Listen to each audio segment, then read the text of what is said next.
mummy. Yeah. Wait, that's the correct. That's the correct reaction.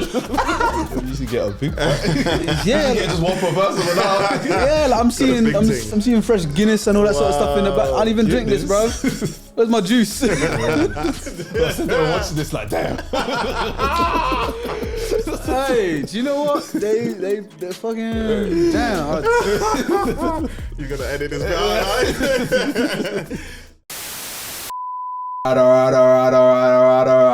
Alright, yo my people, welcome back to another episode of the Outchea Podcast. I'm your host Jide Adetunji and I'm joined by Mids MB, how we doing? You know, I don't want to say special guest, we say that every week, man. So let's see some other words. We got an innovator. Wow. Got a VIP. Wow. First to do it. Wow. Exactly. Event organizer. No, there's another thing we can say. He's a pioneer. Creative. Exactly. Wow. Connector. What do they used to say? Dot connector. He's done it all, man. He's done it all. Hey, you want to see his original with the little dots and dots, all of that on the board. Wow. Please, bro, introduce yourself. Well, first of all, thank you lot for having me. That was an amazing introduction, man. Honestly, probably the best introduction I've ever had. But my name is Jide Adetunji, and I'm one of the co-founders of a platform called GUAP. Appreciate you coming. Don't get to know, man. Exactly, honestly. Well, they probably know. Oh, well, if they don't, they'll find out. They'll find out. Yeah. All of the information, not only about him, but about GUAP, will be in the description below. So, yeah, you guys can, been around for ages. Like you were talking about before, but when you said in 2017 about Nux. Yeah, man. And people only talking on to him 2022, was it? After you put Alpha House out? Crazy. Or the year before when Home came out, I think. Yeah. Yeah, Like, so around that time. So real founder, do you know what I mean? He's been in the trenches looking at all the talent and whatnot. But no, thank you for coming on. It's a pleasure, man. We have a section called Hit Blunts to introduce the show. So this is like thoughts to get you thinking. Okay. Kind of like, I guess you could say shower thoughts in a way. Yeah. I like the name. Which one of you lot came up with that name? You came up with it. Because when I saw that, I was like, wait, is that literal? Or is that Don't worry about it. There's some Cali in the back. But just say the first thing that comes to mind, if you get all three, then you win the prize. What is it, like a pop quiz or like general knowledge or? You know what? I'm gonna read one and then you'll get the vibes. All right, so the first hit blunt is: Egyptian children don't know that one day their daddy will be a mummy. Wait, That's the correct reaction. Yes, that's. This batch is by Mids, by the way. Just because I'm usually the one who does this. So is that a question? I mean, You tell me. What do you think about that?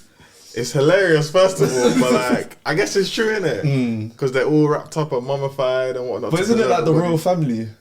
Only the royal family get mummified? I mean, that's a lot of people. Like every Egyptian ever, like you're just mummified everyone. It takes a lot to bury people in this country as well now. Yeah, but it doesn't feel special if like everyone's mummified. I hear that. Would you want to be mummified? Yeah, why not? I don't know. Have you seen the film The Mummy? Of course. Yeah, that looks lit, man. Bring me back. Have you seen The Mummy Returns? When they started giving when they unleashed the mummy and then there's like sand monsters, them beetles, like locusts and stuff. Yeah. Have you seen the Scorpion King? No, I haven't seen it. I haven't seen that one. Was it the same thing? It's the same thing. I'm sure it's the same franchise. Yeah, man. Nah, Mummy's Return is like I was watching what Exodus was about in the it was not good, man. But I think the first one was good, but then I think after the second one, it just went downhill. Yeah, after the second one, it definitely went downhill. But that's the sort of vibe. Okay, now I understand. Yeah. Cool. The second hit blunt is: milking is taking milk, but watering is given water. That's a good one. I like that. See, I see why you lot call it his blunt. Because it just makes you feel. These are like high thoughts. Exactly. But give watering, milking. I hear that. But technically, it depends on the perspective. Yeah, that's what I was thinking. Because if you're the cow, then you're the one that's giving the milk. Yeah, but I don't think cows call it milking. What do you call it? What do the cows call it? What do they call it? Damn, nah, I'm not gonna say that. You dug yourself a hole there. What do they call it? What's it called when you take milk out of a cow again? Milking, bro. Nah, I'm sure there's. Nah, it is milking. That's not even complicated. Are you sure you're okay? Because it sounds like that blood. Nah, I think this blood hit me still. Fair enough. I'm gonna. This next one, yeah. Think carefully about what I'm saying. It's gonna be one of those ones where it's like something obvious, but he's worded it like. Nah, it's just you gotta listen. Okay. If you put your if you put your left shoe on the wrong foot, technically it's on the right foot. That's dumb. That's dumb. Oh my god! As soon as you said left foot, I was like, yeah, I know what this is doing. Nah. But it's true though. Technically, it's on the right foot, but it's a different kind of right. Do you know what I mean? Yeah, it's not the same, I guess. But spelled the same. Wordplay. But that's the last one. I can't read another one if that one. Do it. I like these. All right, cool. The best liar you know is not the best liar you know. It's true. They've been lying to you. You just never clocked. Oh, okay. Yeah, that one went over my head. I had you for a second, innit? Yeah, you know when you guys were growing up, was there ever a point where you're like, oh, my parents lied about that? Yeah, that's crazy. 100%. But you thought this was like truth, like you would tell anyone, like, yeah, this is facts. Listen, plenty things, bro. There's a couple I can think of, but I'm not trying to really heart my mum like that, to be honest with you. I'm trying to think of a light one, but I'm struggling right now. Do you know, it's actually, no, sometimes, okay, so my mum would tell me, so we lived in a flat, and you know, like when you're playing as kids and whatnot, you're jumping up and down, whatever, and she's like, don't be jumping up and down, because there's someone lives downstairs. That's not too far fetched because of the way the flats were. So I was like, okay, cool. And I'm thinking every time we go out and then downstairs, bro, we're going into our shed. And I'm thinking like, so this is, and literally I was spun when I was young. I was like, so don't someone live behind this shed? Yeah. Is the shed part? Are we renting the shed now? Bro. And then I think it was up until I was like 17 after we moved out. I was like, Mum, you know you used to lie to me about this. And she's like, wow.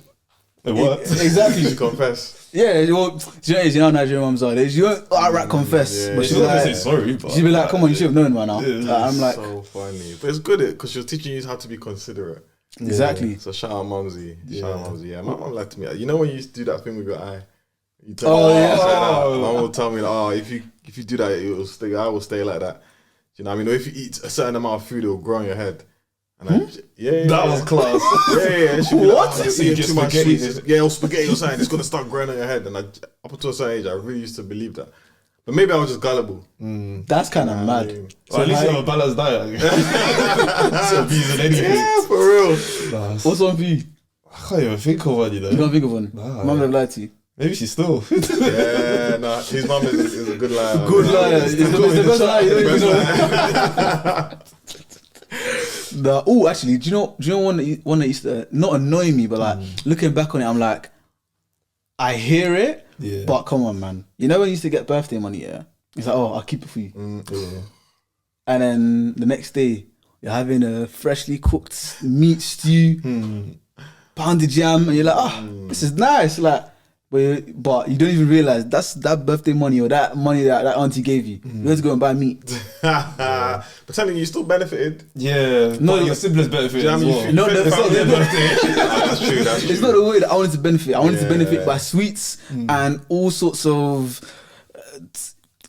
ijekuja and everything like that. Do you know what I mean? It is as well, like you can't ask for like another gift with that money. Do you get what I mean? Yeah. Exactly. So it's like now you're just because then you see out of money and out of a gift. Then you sound ungrateful. Exactly.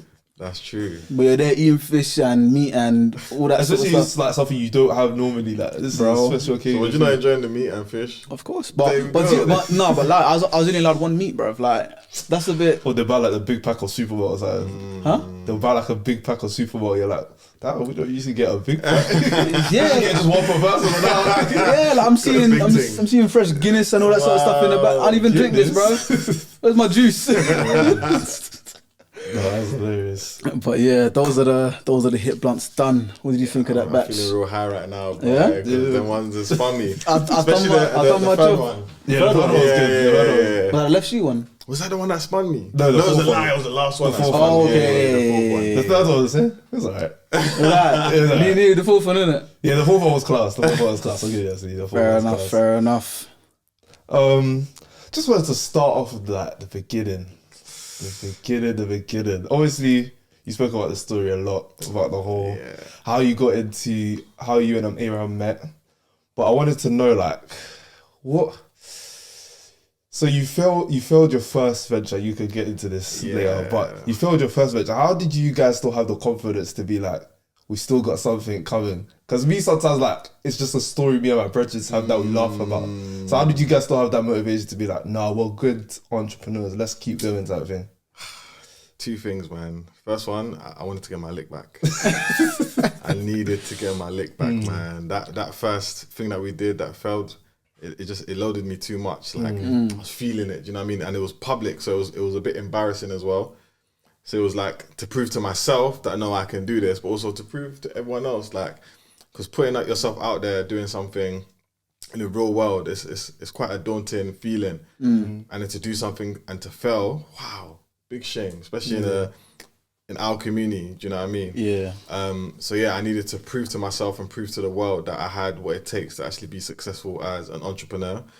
And then secondly, I feel like failing had the reverse effect for me than it would for other people. So I think it taught me, number one, that I have the power to manifest something, like turn an idea into reality.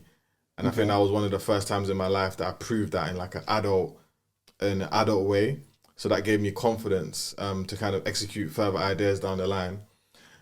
And then also I realized that failure is a part of the journey. Do you know what I mean? Like once I failed, I think failing first was a really good thing for me because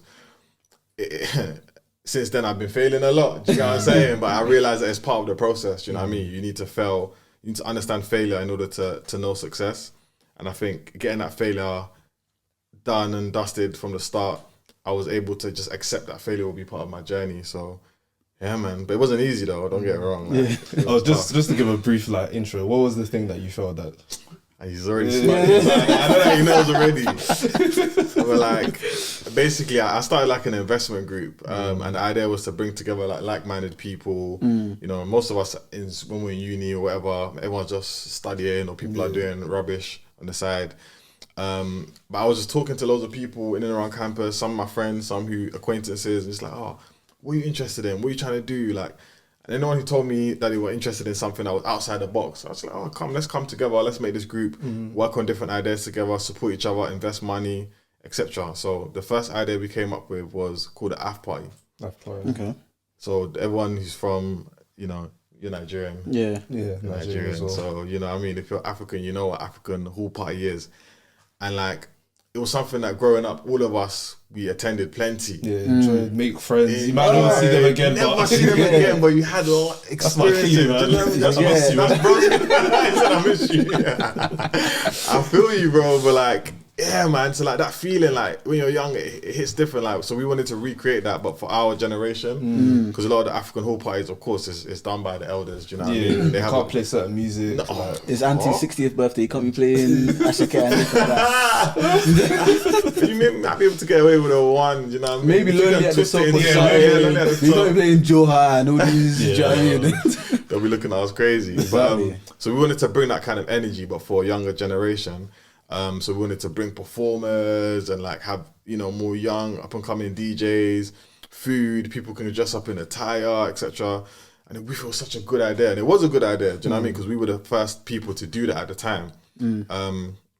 So we executed this idea, and in the planning phase, it was tough. Do you know what I mean? And, you know, you guys have done stuff yourselves. Like, there's so many hurdles that you have to overcome. And you just keep rolling with the punches, and we're like, okay, cool, we're getting through, getting this done. And then I think a few days before, certain things were just happening that was just making me aware that, wow, this idea that we're about to execute, it might not go all the way to plan. Do you know what I mean? You know, you're like, this might be 60% of what I originally planned. But we just had to get it done. Like, my business partner compares it to like a fire festival. I don't know if you watched that documentary. He's out now, you know? He's out! Yeah, he wants to do another one. I beg. What you rolling? Huh? You rolling? I'm down if you're. Hey, I'm out. You gotta go. I'm down, man. GUAP sponsored? It's people like you that empower people like him. The whole brothers. Hey, listen. Hey, but trust me, like I relate to Broski because that feeling of like you have such a good idea and your heart is in the right place, innit? But you want to deliver, but in the end, everything went wrong on the day. Like from performers coming late, and bear in mind we had a good lineup. You know, we had people like you lot remember Timbo? Yeah. People like Timbo, Quams and Flavor, Afro B on the lineup. Like it was a good lineup, especially at that time. We invested a lot of money, like all the money that I earned from my placement, I spent all on that. But yeah, performers were coming late. We didn't have enough food. Like there was logistical issues. Like by the people in London that were picking up the food were also picking up the table materials and stuff like that. Where were they travelling to? Kent. Okay. So bear in mind, people are already starting to queue up outside. And they're still in London on their way to go and pick up the second batch of food with the table decoration while people are queuing outside. You know, I don't want to say this, but like, you see black people timing, we need to eradicate that, man. We need to like nip it in the bud, rub it out, because it's not cool anymore, bro. It's not cool. Let's be professional, guys. We tried, it was our first time doing an event, and these are the things that you don't think about. You kind of have to learn on the job, innit? So logistics, we didn't do the maths. Like, okay, cool. We just said food is in London, food to Kent. We didn't calculate. Okay, one stop for this food, then you have to go there. You have to go there, like. So it was a lot of things that went wrong, like, and then Campus Watch came and shut it down early as well. So we promised the after party. Everyone was expecting to go till 2. They ended up coming at 10. To come and look up. Bear in mind, people have paid £25. They're expecting jollof rice, and fried at rice. that time as well, it was like SFE was bro. SFE was a stretcher like that, man. It was bad. People were coming up to me on the spot asking for a refund. Like, I had to put out a statement the next day just to apologize to people and let everyone know, sorry, the money's gone. No one's getting their money back. And yeah, I just lost a lot of money. But I guess in that process, out of everyone in the group, Ibrahim and I realized that we worked the best together. So I think the day before we was talking about, this idea, it might not go to plan, but let's do something afterwards. So we were just shooting ideas at each other, and we were talking about doing some sort of like student newsletter / magazine that would showcase emerging talent, blah, blah, blah. And like that was kind of the birth of the idea of GUAP. So when it finished, we was like, okay, cool. Now that the dust has settled, let's go back to that idea and start working on it.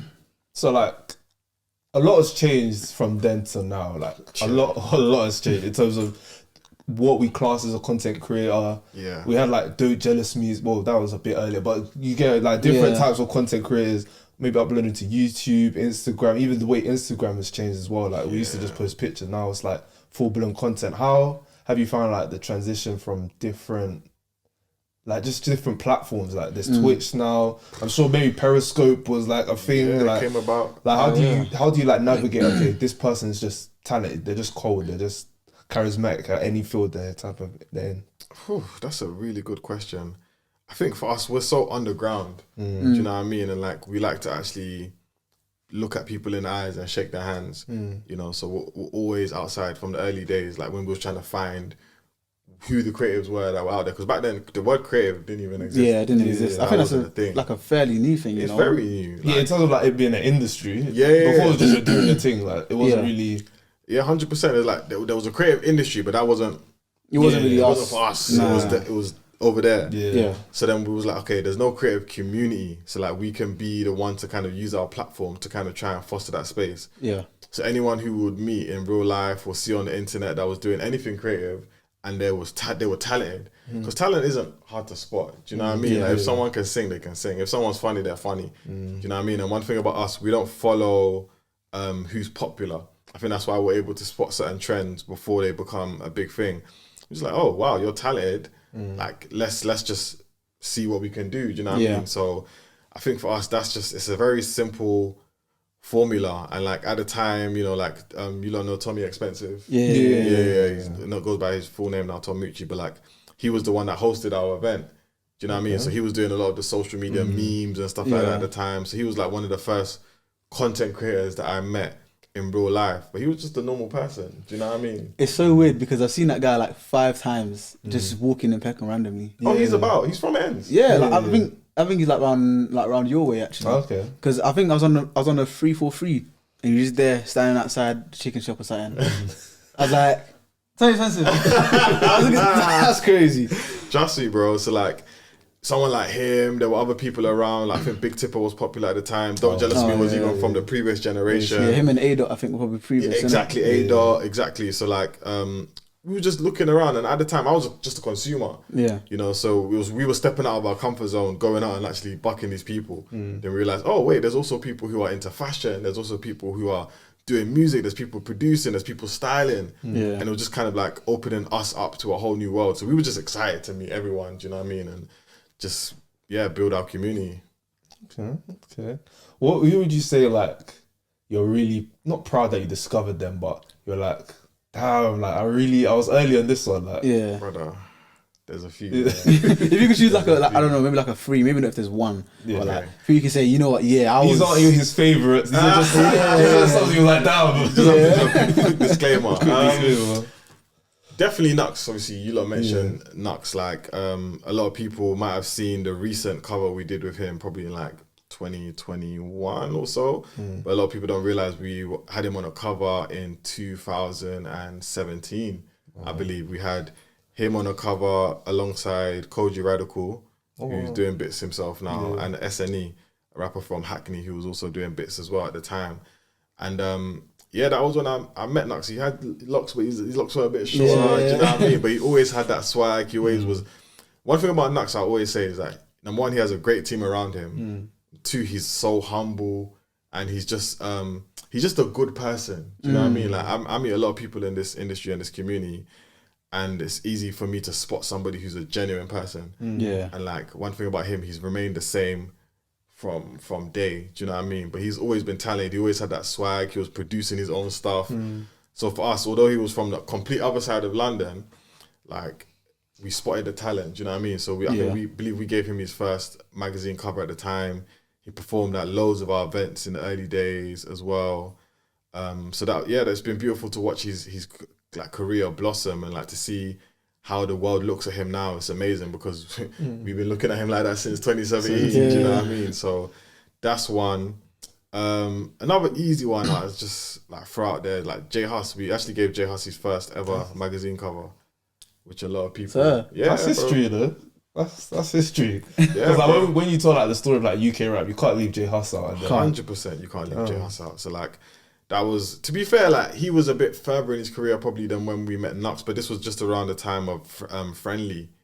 So it's like his freestyling. Exactly. In that era, he was very raw and rugged. I don't think anyone had the vision to see him in that line, to put him on a pedestal, especially because he'd just come out of jail as well at the time.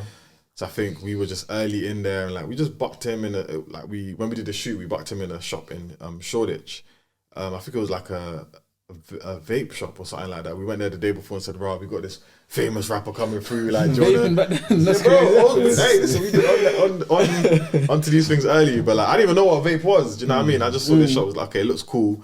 Let's do the interview there. So we went in there, like, did the interview, and it was a really good interview. Like, we asked him some really good questions, and it was good, man. And again, what he's done since then is just like, he is like a legend. In the UK. What's your favourite Hus project? Sorry. Favourite Hus what? Project. Oh. I think Common Sense. Common Sense. Yeah. I think Common Sense. I'm using Common Sense as well. I'm a big conspiracy man now. Is it? It's starting to grow on me even more. Wow. Like, I think it's age of like fine wine. What I told you last week? I told you everyone didn't like it first. Yeah. And then they left I it. hated that at first. You hated it? Yeah, I hated that at first. But it was locked down, because Hus is like one of those artists where you go out with friends, you hear his music, you create memories, and then like, that's why you like him a lot. Well, especially like his hits. So like, when I started hearing that more, like 2 years after lockdown, I'm still hearing his music. I'm like, okay, this album's serious. I can't lie. So what about, did you hate it as well? I wasn't the biggest fan of it, but I was like, I can see there's some decent songs on there, and I can play it. Okay, hate's a strong word. I listened to it once. Okay, I listened to it once, and then I didn't listen to it again, because I was like, this isn't for me. But then I went back and I was like, oh wow, how do you like this? I'll put it this way: I listened to it more in like the opening a couple of months than I have this new one. Ooh, so you lot stopped listening to the new one? I listened to Masculine a lot. Okay, yeah. Actually, I like the one with Georgia Smith, Fine Body or something like that, or yeah, I can't even tell you the name of the song. I think it is something like that. That's a good song. Yeah, the overall project, I'm not really that much. It might grow on you. Maybe in 2 years' time, you'll be saying, "Hey, exactly, it's our favorite project." That baby project. You know what I'm saying? Baby, who knows? We'll see. Yeah. So Hus, and then the last one, international, Brent Fires. Sir, Brent Fires. Like another person that we gave him his first. I don't know if it was his first cover, but I know it was definitely his first international cover. And this was way before lockdown. This is like 2019. Do you know what I mean? And for us, I was listening to him around the time. I was listening to him early because my business partner, he's into that kind of like toxic music, innit? That wasn't the word I was going to use. I was going to use like the shoe fits, man. The shoe fits. I was going to use like alternative R&B. Okay. Do you know what I mean? I'm just going to check the cameras. Yeah, go for it, bro. Oh, you guys. Oh yeah. I'll say like alternative R&B. So yeah, he was into that. So he put me on, and he had a few songs that I really, really liked. Yeah. And it's like, okay, cool. Like I think there was a fashion brand who was gonna give him some pieces and stuff like that when he was in the country. And they were like, oh, we want to shoot something, but we need a publication to kind of collab with to make it a bit bigger. So they brought us on board. We went to Stratford and we just shot him. No one knew who the hell he was. Do you know what I mean? Yeah. He's another person who was so humble. Like I got pictures and stuff. Like we got the whole interview. Like he even emailed us afterwards saying, yo guys, you know, like this is the best interview I've done. Like it was so raw and honest, but I wish you lot told me, like I had a little something in my bed. Like you lot should have let me know. But like this is him emailing us himself. Do you know what I mean? And like now seeing him, he's one of the, like, the way girls just die over that guy. Yeah. Bro. Did you go to his recent show? I didn't, you know. Yeah, I wanted to go. You know, apparently... When I saw the snaps after, I was like, damn. Bro, did you get it? Everyone was... So, I think Mark said it. Everyone was singing word for word. Like every single song, word for word. I'm not surprised, man. Cause I don't know what it is about Brent. do you like him? Be honest. I think he's okay. Okay. Like, I don't know, maybe... I don't know. I don't know if I'm his actual target audience, you know? You're not toxic. Nah, bro, I'm a good man still. That little pause before you said that. I hear it. The viewers know. All I can say is I try. But yeah, no, I don't know if his music is for me. That's it. Like there's a couple good songs. I can appreciate good songs. I feel like he is a bit of Marmite, but I feel like good art is quite divisive. You know what I mean? Like even someone like Drake, everybody likes Drake, right? Yeah. Okay, cool. But someone like Brent, like he's you either love him or you hate him. Like my fiance, she does not like his music. No matter how many songs I play to her, sometimes I'm like, okay, baby, you're gonna like this one, you're gonna like this one. She does not like it. But me, I love it. Do you know what I mean? I'm trying to explain to her the nuances behind what he's saying, and like, you're not listening. Man, he's not actually toxic. He's just troubled. Like, it's a double entendre, man. Like, you're not getting it. Double entendre, God. Start mentioning fourth walls and all that sort of stuff. Nah, man. Yeah, man. But like, that's another one. But like, honestly, bros, like, that's our whole thing in it, is spotting talent early. So like, there's so many people that I could just name that we just, you know, worked with a long time before they blew up. And I think that's how we kind of gained our reputation as like tastemakers within the industry. And it's what made a lot of people start paying attention to our opinions, and ultimately attracted loads of brands to start kind of working with us. Like, oh, you guys are close to the source. You know what I mean? You must know something that we don't know. To go back a bit, so you've had the event, it doesn't go well. You guys start GUAP. How was it like? Did you have to kind of... Were people kind of saying, but they had that event that time and it messed it up? My own cousin. Sir. My own cousin, bro. Like, I'll never forget the day. Like, bear in mind, me and him, like, we grew up together. Do you know what I mean? Like, you know, you love cousin. You you understand? So, like, you'll be in their house, like, that, like, almost like your brother. And then, I don't even know if he came to the event personally, but, like, everyone knew it flopped in it. So I think he came to my house one time to, like, borrow a hat. And he was like, I was like, oh, listen, you know, we're doing this new venture, whatever. We're doing a launch party, May the 1st. Come, you know, pull up. It's free. It's gonna be drinks. It's gonna be this. He was like, oh, bro, cool. But I'm not gonna lie, like, you know, so I heard the other one flopped, so I'm not sure if I really want to come. Of your own, yeah, nah. But it's free, so it's not like you're constantly... You don't invest in anything because I've already invested everything. It's just a vibe, like you just have to come and show face, show support. Bro, like that's all it is. That one spun me, and I think in that time, like, I was a lot younger. I was a lot more sensitive because I didn't have the experience. I wasn't who I am today in it. So that one rocked me hard, like, just on a personal level, because it was like, damn, like even people who know you, who you believe should believe in you, even they can turn around and be like, nah, you know, like in my eyes, you're basically a failure. So I'm not even going to check in for what you're doing no more. Yeah. And I think, again, that taught me a lesson, and just be like, don't take none of this stuff personal. Do you know what I mean? Like if it's your vision, it's for you. Ultimately, you have to prove to people why it's going to be, why they should tap in. Do you know what I mean? And it might not even be for him. Do you know what I mean? Because what we do is quite niche. It might not be for you. But at the time when you're starting something, of course, you're always going to lean on the people around you, right? No, I know. So yeah, that was kind of disheartening, if I'm being honest with you.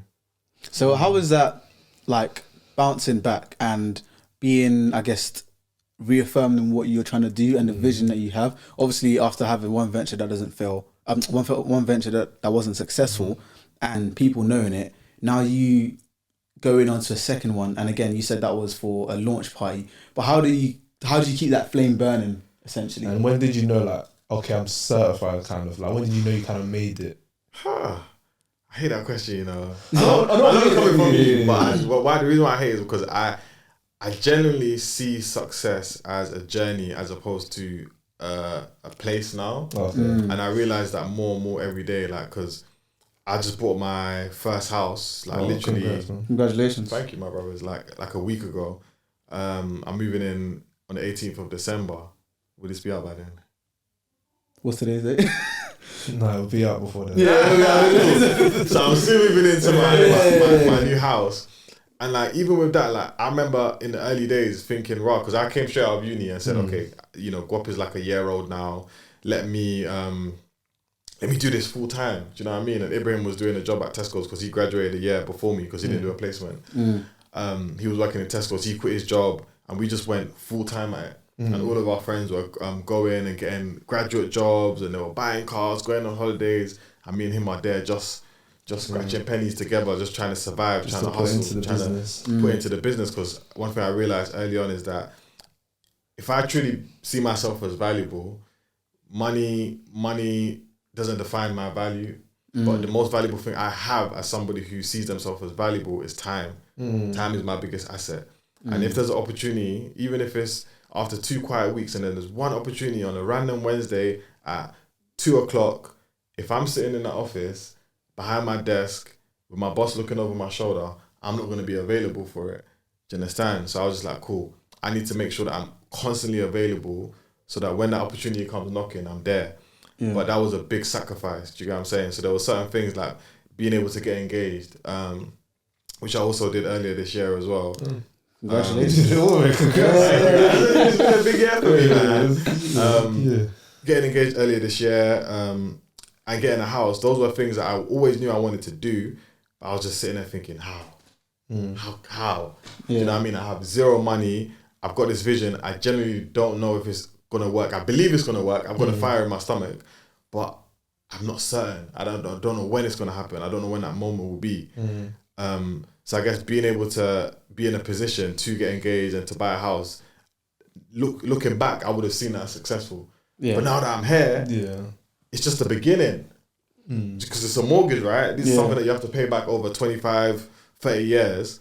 Do you know what I mean? A marriage is something that we haven't even got married yet. Do you understand? My parents have been married for 35 years. Like, damn. Look, who am I? Yeah. Do you get what I'm saying? So it's like, start of the road type thing. I'm at the start of a new journey. So it's like, even when you feel like you've arrived at a point where you're successful, it's really just the beginning of a new phase. Do you know what I mean? So I see success as definitely as a journey. And the question around how did I keep that fire in the early phase? Because for me, it was because I threw myself in the deep end. I had no choice. We didn't have a plan B. You know what I mean? We said, we're going to do this until it works. We're going to fail, we're going to fail, we're going to fail, we're going to fail. But eventually it's going to work. Do you know what I mean? And I guess eventually it started working. Do you know what I mean? Quick question, personal question. Yeah, go for it, bro. Was she with you from the beginning? Yeah. Yeah. She actually was. We met at uni, so that's good. I wanted to get out there. That high school suit. You get it, bro. Hey, we're looking good. It's not looking good properly, man. If she's with you from the beginning, hey, listen, man. Keep that woman around, bro. Trust me, man. But even to be real, even having her as my partner, it kept me grounded. Do you know what I mean? Because you lot will know, like, as young men yourself, like, whether you lot aren't doing this because you lot don't listen to Brent, so do you know what I mean? You lot aren't toxic. More like, fight at school game. But like it's like when you're dealing with multiple women. Do you know what I mean? Like it takes time. Do you know what I mean? One second you're smooching here, the next you're smooching there, and you're don't mix any information. Yeah, like it's draining game. It's a draining game. So I hear. Do you understand? Exactly. Yeah. Do you know what I mean? So like. And I knew what I was like from my younger days, innit? So I'm like, bro, I want to be one person so that not only can I have like a person that I can share my ideas with, share my vision with, but she can help me as well. Like whether it's just through encouragement or whether it's just being able to tell her what I'm going through and stuff like that. It was very, very useful. And also gave me something to kind of like to do this for. It was like an accountability partner outside of my actual business partner. So yeah, man, she's been there from the jump. I don't know if you ever thought this, but sometimes I think about having a kid, you know, just to... What do you mean? What do you mean? No, you know how they say, like, dads, once they have that child, like, once they're in the news, like, they want to grind harder. I gotta get my grind on. You're finished. I've never felt that. Never. You never? Never in my life. Really? I'm too young for kids, bro. Yeah. Well, but not like... I don't actually want a child. I'm just saying the hunger that comes with that. Do you know what it is? I've wanted, like... Do you know what it is? I wanted a girlfriend to be like, you know what, I got to grind so I can get something pretty. Yeah. But even that is like a second, and I'm like, oh, snap out of it. That's crazy. Yeah. Because it's an ego thing at the end of the day. It's not really focusing on the goal. Exactly. 100%, man. Because then that person will be like a trophy wife or whatever. I don't need that. Yeah, but I do recommend it now because I'll be real. Like, a lot of the wife or the kid, but because. The wife. Okay, the girl. The kid, you can't wait. You can stay over there. It's over, bro. You know what I mean? But like... don't knock it till you try it. Is he always like this? Bro, I said don't knock it till you try it. So you knock someone else up. The game's the game. This podcast gets a million views per episode, you understand that? What I was going to say is that like the dating pool's been... Can I say on this podcast? Yeah, sure. Yeah. Don't want to get demonetized. Nah, it's cool. I mean, well, like later into the videos. Okay, cool. Yeah. Like the dating pool has been fucked for a minute. Do you understand? Like I feel like a lot of the girls nowadays they're less interested in dating potential, and I completely understand why. Because ain't nobody got time for that. Do you know what I mean? Yeah. Like, and a lot of the man them, they want to wait until they've got all of their stuff together before they go out and start holding on a girl, right? Because to be in your grind. It's a very vulnerable position to be in. Like, I'm sure both of you lot can attest to that. Like, there's days where, it's bleak. You know what I mean? You might not be able to afford that date. You might not be able to even afford things for yourself, let alone to be holding down a girl. It's a very vulnerable place to be, and a lot of guys don't want to share that vulnerability with a woman, especially because the woman are even telling them, "Nigga, you ain't shit if you ain't got it all together." Do you understand? Or maybe it won't be that girl, but like you see on social media. Yeah, you see on social media, like you just get that sense. So I feel like it's it's kind of But I don't know. Is that like a now thing or is that how it's always been? Because people say it's messed up, but I don't think it's actually that bad. Personally. What the dating scene? Yeah, I think if you're dating loads of people, it's gonna be bad for you. But I feel like if it's more quality rather than quantity, because I'm just by myself. I'm not even whatever. But I don't think like from the outside looking in to everyone who's active or whatever. It doesn't seem that bad. So wait, personally speaking. So you not having a girlfriend right now? Yeah. What's your reason? I don't think I'd have enough time. That's my thing. Because I feel like with everything I do, not just the pod, but like I'm working a full-time job as well. I have another, I guess you could say, pod as well. Yeah. I do a football show on the side. Sure. I do a lot of community work as well. To balance all of that on top of having a girlfriend, I feel like one of those would kind of suffer. And I want to give my all in everything that I'm doing.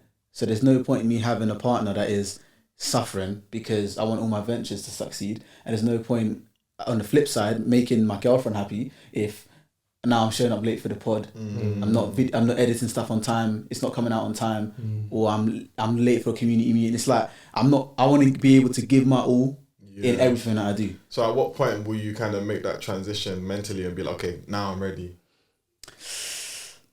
Damn, that's a therapy question. I don't even know. Do you know, I feel like the switch will happen soon. Okay. And I feel like it will be subconscious. It will just be like, I'm operating at a very high efficiency where everything I'm doing is just on time and I'm using my time well. And I'm like, you know what? Yeah, I feel like I'm not only have the time, but then I also have the emotional maturity and the spiritual maturity as well to actually start thinking about someone else. So essentially, you want to get your shit together. 100%. Yeah. That's the mature. I gave the mature way of saying it. Yeah. I think you were also saying kind of like when it makes sense to have like someone else in your life, because I feel like you can have 100 hours in a week, and I know there's more hours in a week, but you can have so many hours in a week, and with some people it just feels like it's still a drag. But I feel like with the right person, like you'll happily give that spare hour, that spare 30 minutes on your break to speak to them. So 100%. I think the right person's probably it's probably the right person, and I think I just haven't found that person, and I haven't probably been as open to finding that person as I probably should be. I was gonna make a joke for it. It's like, damn. Hey, do you know what? They fucking damn. You're gonna edit this bit out, right? This is gonna see this on YouTube. They're gonna see us laughing. They're gonna be like, "What was the joke?" That's funny, man. But what about you? Are you in a relationship? Or? Yeah, I'm the same with him, to be fair. So like, same reason? Yeah, same reason pretty much. I just feel like, and also because I'm Christian as well, I don't kind of want to build the foundation of anything like too mad, if you get what I mean. Like, I kind of want it to be where we're both on the same thing. We're not arguing about like, oh, don't wear this, don't wear that. Like, I want it to be a thing of, I meet someone who's on my wavelength, who's happy with what I do, who makes me feel good, who makes me feel like I want to do better in life and things like that.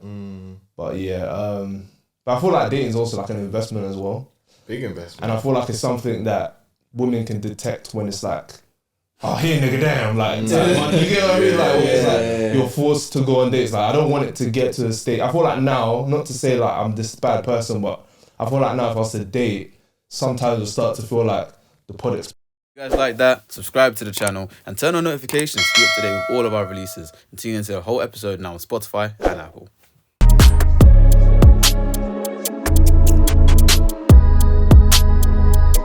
We